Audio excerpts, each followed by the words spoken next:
Fala aí pessoal, tudo bom com vocês? Boa tarde para todo mundo. Falar um pouco sobre um dos fatos históricos de hoje aí que eu postei, né? Fiz um vídeo, né? Na verdade é postagem antiga já. E falar sobre o caso Bill Clinton, tá pessoal? Para quem não conhece, não sei se tá legal o áudio aí. Para quem não conhece o Bill Clinton, ele foi um dos presidentes dos Estados Unidos e ele foi dos presidentes que quase sofreu um impeachment, né? Na verdade, no caso dele, ele teve referência a um escândalo, né?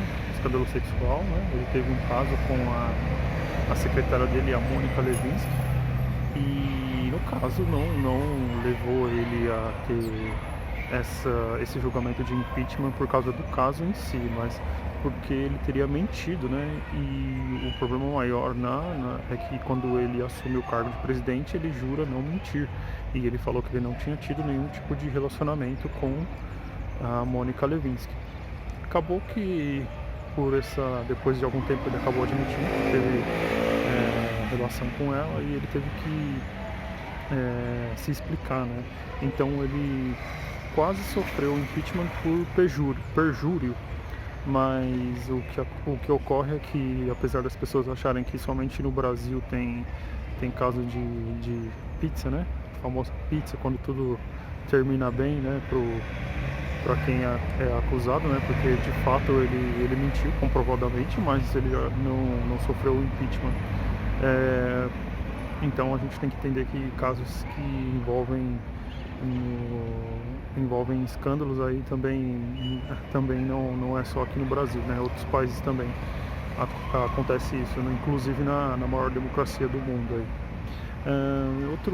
Outro fato que eu coloquei aqui na postagem é sobre a independência do Gabão, pessoal. Então, foi na década de 60 que houve essa independência, e é interessante a gente ver que, poxa, por metade do século passado ainda existia colônias da Europa na África. Então, temos alguns países da África que têm uma independência muito tardia, referente aquelas outras coisas que eu comentei nos vídeos anteriores sobre o neocolonialismo, né, da Europa na África, né, esse imperialismo que acabou transformando a África em vários países retalhados que trouxeram grandes guerras também, trouxeram grandes reverberações ali para a comunidade africana. Todos os países acabaram sendo, em grande maioria, colonizados, né,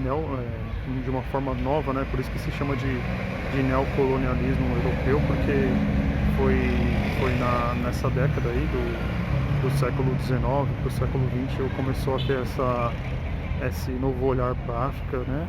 E a gente pode até ver no próprio mapa do continente africano que alguns países eles são algumas linhas retas, assim, porque de fato ela foi dividida entre os países, né? Temos casos bastante icônicos, assim, pela própria tristeza do caso, né? Como o caso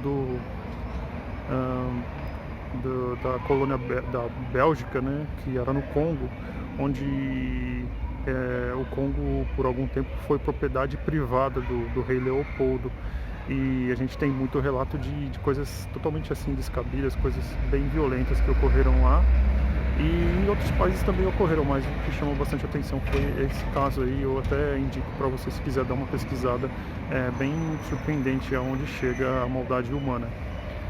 Inclusive o Congo até hoje tem problemas relacionados a guerras internas, né, a problemas como guerrilha, questões territoriais com outros países próximos a eles, né, que, apesar de muita gente achar, a África não é um país, é um continente inteiro com várias gamas de línguas, várias gamas de culturas, né, e é interessante a gente ver que todo esse processo de imperialismo europeu, além de ter trazido muita coisa referente a territórios, né, algumas complexidades da Europa, ela também acabou trazendo muita coisa para a África também, coisas no sentido de realmente